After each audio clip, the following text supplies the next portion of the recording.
Oke, halo guys, welcome back to Mudah Belajar Investasi, teman trading dan investasi kalian. Gimana teman-teman kabarnya? Semoga kabarnya luar biasa dahsyat ya. Semoga cuan banyak.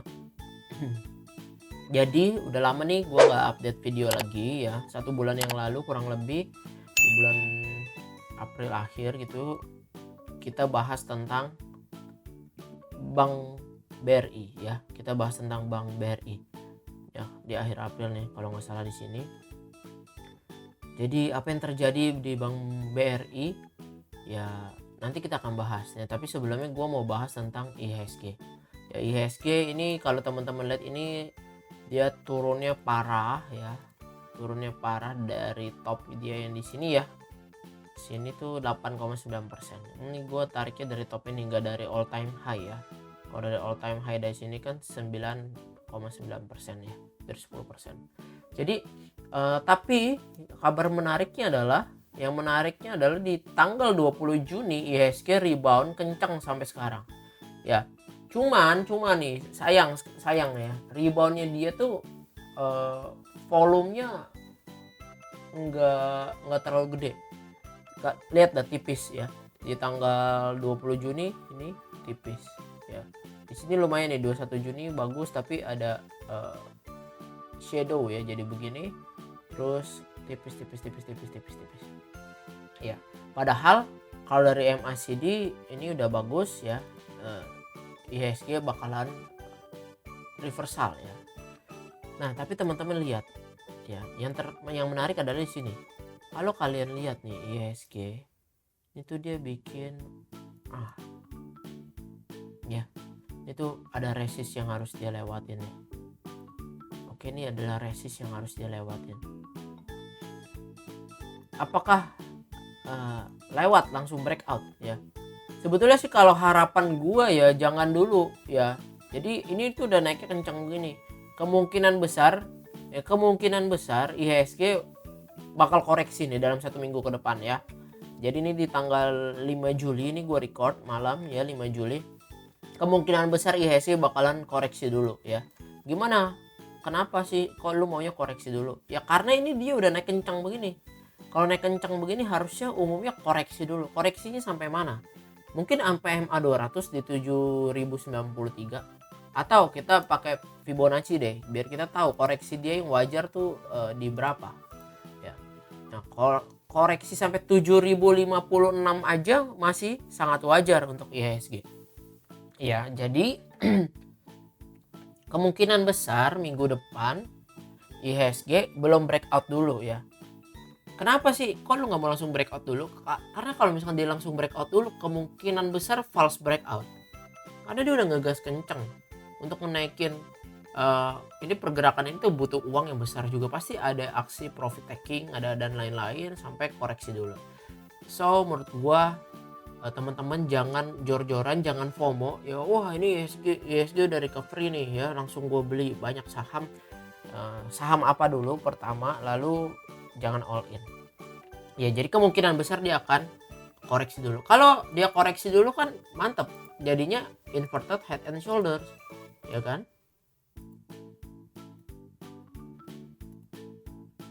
Nah kalau begini cakep sekali ya, dia koreksi dulu sampai sini. Even sebetulnya koreksi sampai sini pun masih oke aja ya, asal jangan ngelewatin begini. Ini jelek ya. Tapi gue sih mau kalau boleh sih sampai 7050 aja maksimal. Jadi pasti MA 50 gitu ya. Ya habis itu baru udah rebound. Jadi teman-teman nanti saling tag ya kita ya. Ingetin kalau misalkan ternyata IHSG turun ya, terus turunnya sampai MA 200 nih gue yang 7090. Kita mesti udah siap-siap buat cari incaran-incaran saham apa yang menarik, yang bakalan ngegas di ketika IHSG recovery. Ini analisa gue ya. Jadi ini analisa gue bisa bener ya, bisa membantu ya bagus. Tapi ternyata kalau dia breakout ya kalau gue sih sayang sih. Kalau dia breakout kemungkinan besar dia ya breakoutnya sebentaran, habis itu dia koreksi lagi ke sini. Ya apapun yang terjadi sebetulnya kita tinggal susun plan aja sih ya. Tapi kemungkinan besar akan seperti ini. Kemungkinan besar minggu ke depan nih 1 mingguan bakalan ada koreksi dulu. Oke.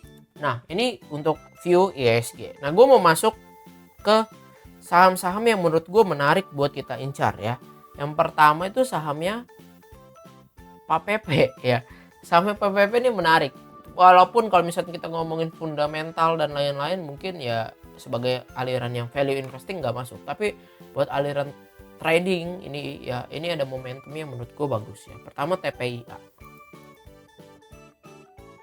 Nah, kita lihat nih TPIA ya. Ini remove aja. Ya, kita lihat ini saham strong uptrend, guys. Ya, ini uptrend terus dari Desember 2023 dia sangat uptrend. Ya.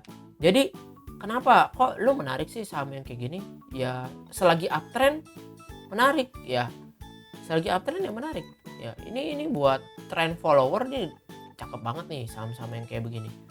Ya, terus ketika dia naik kenceng dia konsolidasi pelan begini ya, ini dibanting ini kan nah biasanya yang ini false breakout nih, ini namanya false breakout ya, mungkin kena stop loss. Nah habis itu dia konsolidasi lagi, dia breakout. Nah yang terjadi yang bikin gue menarik adalah si TPIA ini dia konsolidasi makin tipis juga, dan dia konsolidasi dengan low volume. Nah tapi buat masuk ke sini jangan masuk gede-gede ya, karena low volume ya. Tapi likuiditas ya selagi masih under 50 juta mah ya masih aman lah ya, kita masih bisa masuk bisa keluar lah kalau likuiditas kita under 50 juta. Nah kita ngelihat Broksumnya aja hari ini tanggal 5 Juli ini tuh akumulasi ya. BK aja nih, BK biasanya dipakai sama foreign ya, si BK ini ya, JP Morgan Sekuritas. Dia itu beli TPI aja 13,9 billion ya. Jadi kalau kita masih 50 juta mah ya liquid lah. Ya di sini 50 juta 100 juta masih bisa keluar untuk TPI. Net value hari ini aja 31 miliar gitu ya. 31 miliar. Jadi sangat aman, dan average-nya si BK adalah 3.200. Sorry, 9.200. Terus maksud lo apa? Mau masuk TPI di berapa ya? Masuk TPIA-nya kalau gua tunggu dia breakout. Ini kan dia bikin triangle ya kan. Nah, ini cakep nih. Ini cakep nih, pergerakan yang demen sekali gitu ya. Breakout-nya di berapa? Breakout-nya boleh gak dari breakout dari sini boleh, tapi kalau gua biasanya ambil dari yang ini top ya. 1 Juli high-nya adalah 9350. Jadi kita bikin plan ya, bukan kita bikin romantis ya, 9400 ya. Jadi 2 tick di atas high yang ini ya. Terus stop lossnya di berapa? Stop lossnya kalau gue sih maunya lebih demennya ambil low yang di sini. Ini kan low 2 Juli ya, selama triangle low-nya itu adalah 8900. Sedangkan MA20 8850 ya udah langsung aja stop loss langsung 8850. Oke, jadi kalau jebol ini ya udah berarti triangle-nya batal ya. Stop loss dulu lah ya 5,8% ya. Targetnya berapa? Targetnya kalau misalnya kita ngomong resisten yang di sini ya di sini ya 5%. Jadi risk and reward sih sebetulnya 1:1. Kalau misalkan kita ngeliat ke target price. Ya target price ini artinya ketika udah sampai sini apakah kita jual semua ya itu terserah kalian semua lah, style kalian masing-masing ya. Kalau gue sih biasanya kalau udah kena target sedikit gini atau 1 kali reward ya, misalkan gue belinya ya misalkan beli 100 lot ya gue jual dulu 25 lotnya ya, kayak gitu ya. Jadi 25% nya dijual dulu di sini, atau 50% nya boleh gak ya, tergantung gitu ya. Biasanya kita ada analisa lagi kan. Nah itu tergantung ya. Jadi terserah style kalian ya.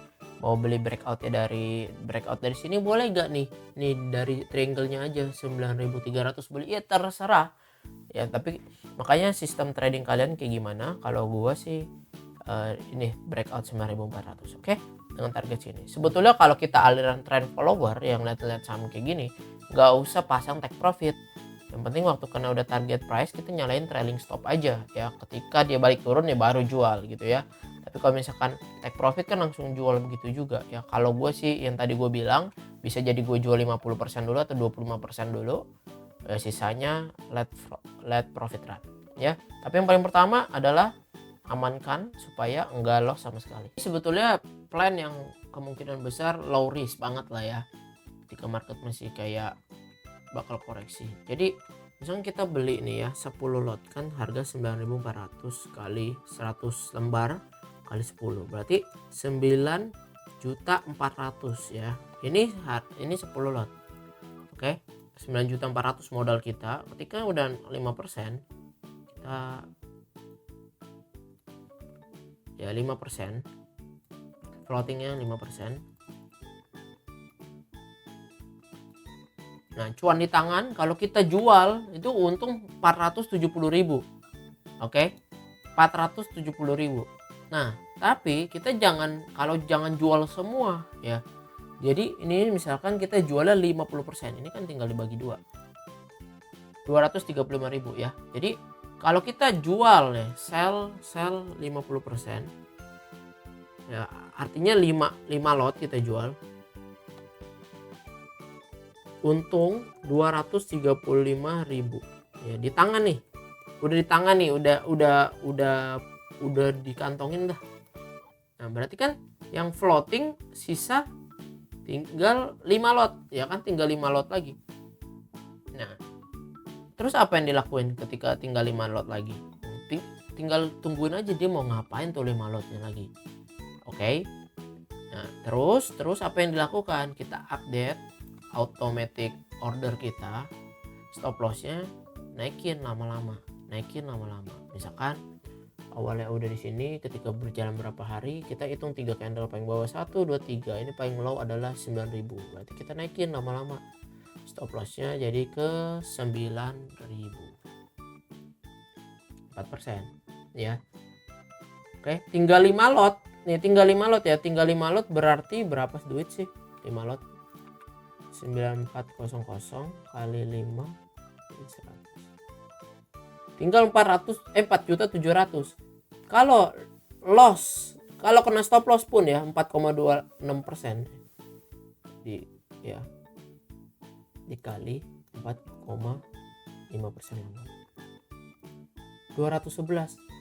Kita nggak rugi bos ya, kita nggak rugi karena 235.000 udah di tangan nih. Even kena stop loss pun kita malah masih cuan, walaupun receh ya. Tapi ini adalah strategi yang sangat low risk ketika market seperti sekarang gitu ya. Tapi kalau misalkan ternyata besok 2 hari beruntun ya, nanti soon pasti stop loss kita sama dengan harga beli. Oke, stop lossnya kita sama dengan harga beli. Jadi apapun yang terjadi kepada nih saham 5 lot ya, kalau lu kejual kita rugi admin uang di harga beli, maka cuan di tangan bos 235.000 ya kan. Nah, jadi ya kayak begitu ya. Nah, kita lihat juga nih ya si TPIA ya.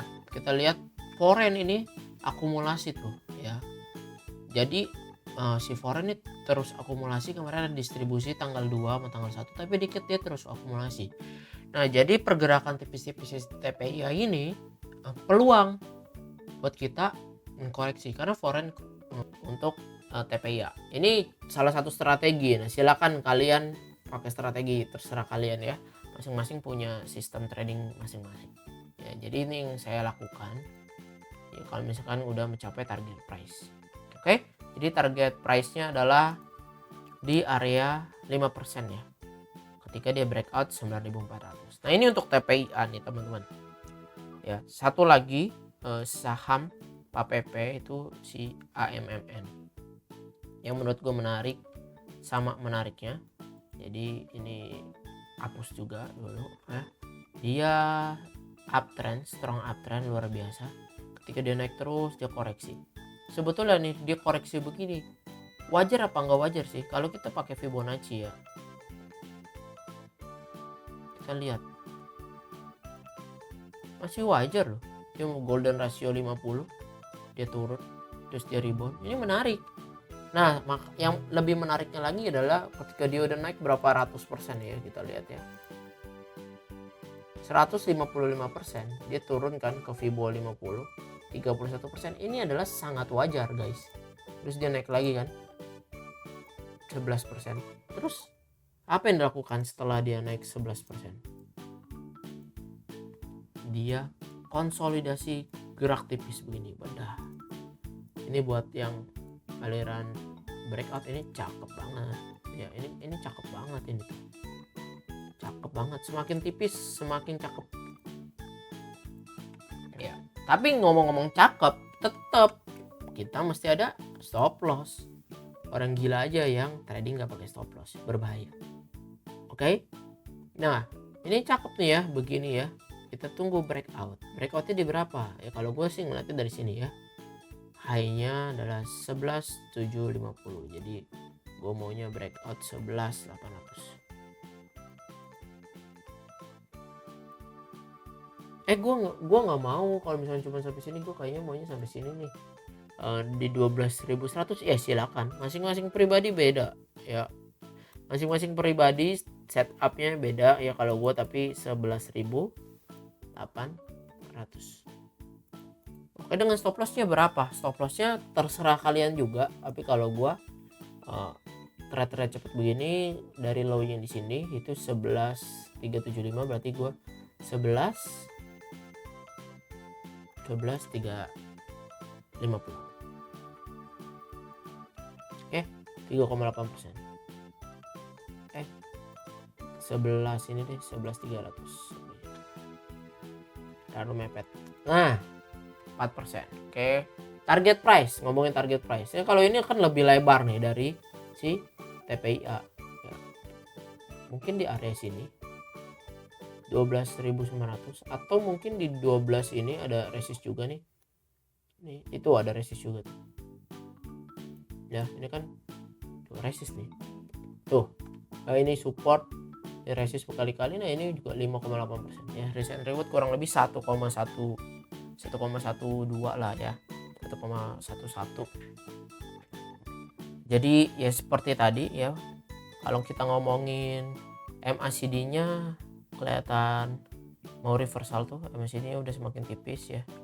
Ini stokastiknya masih menuju ke atas. Nah, selama dia koreksi di sini, ini low volume, tinggal kita tunggu breakout. Kalau breakout dia dengan volume gede, lebih bagus lagi. Ya, tapi kalau kita ngelihat dari broker summary-nya 5 Juli ini AMMN distribusi. Jadi kalau kita ngelihat dari broker summary, si TPIA lebih bagus daripada si AMMN ya kan? Karena si AMMN distribusi. Ya, dia dikoreksi terus nih. Coba kita lihat dari tanggal 26 Juni. 26 Juni apa yang terjadi?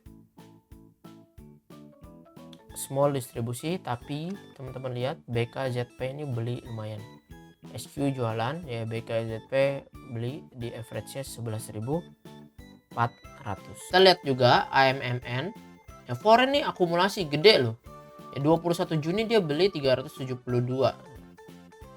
ya, tuh ya beli nih, mantap ya. Sampai walaupun tadi kita lihat datanya small distribusi, ini foreign terus akumulasi dari tanggal 1 sampai tanggal 5 ya. Jadi menurut gua ya, ini saham 2 menarik. Jadi selama IHSG seperti ini, janganlah terlalu gila gitu ya. Masuknya duitnya gede atau ada lagi yang nggak pakai stop loss ya, bahaya coy. Ya, ini kemungkinan besar IHSG bakalan turun dulu kok. Kemungkinan besar ya. Jadi nggak langsung breakout ya, mendingan breakoutnya nanti. Oke. Jadi sementara ini 2 saham ini dulu. Sebetulnya ini ada beberapa saham, nanti gua akan pecah ke video yang lain karena banyak sekali jadinya ya. Ntar jadi panjang banget. Oke, jadi teman-teman semangat buat semoga semakin cuan. Dan jangan lupa bantu support dengan cara like video ini. Silahkan bagikan pendapat kalian. Jika ada pendapat yang berbeda, silahkan kita diskusi di kolom komentar. So teman-teman, thank you for watching. See you in the next video ya. Bye-bye.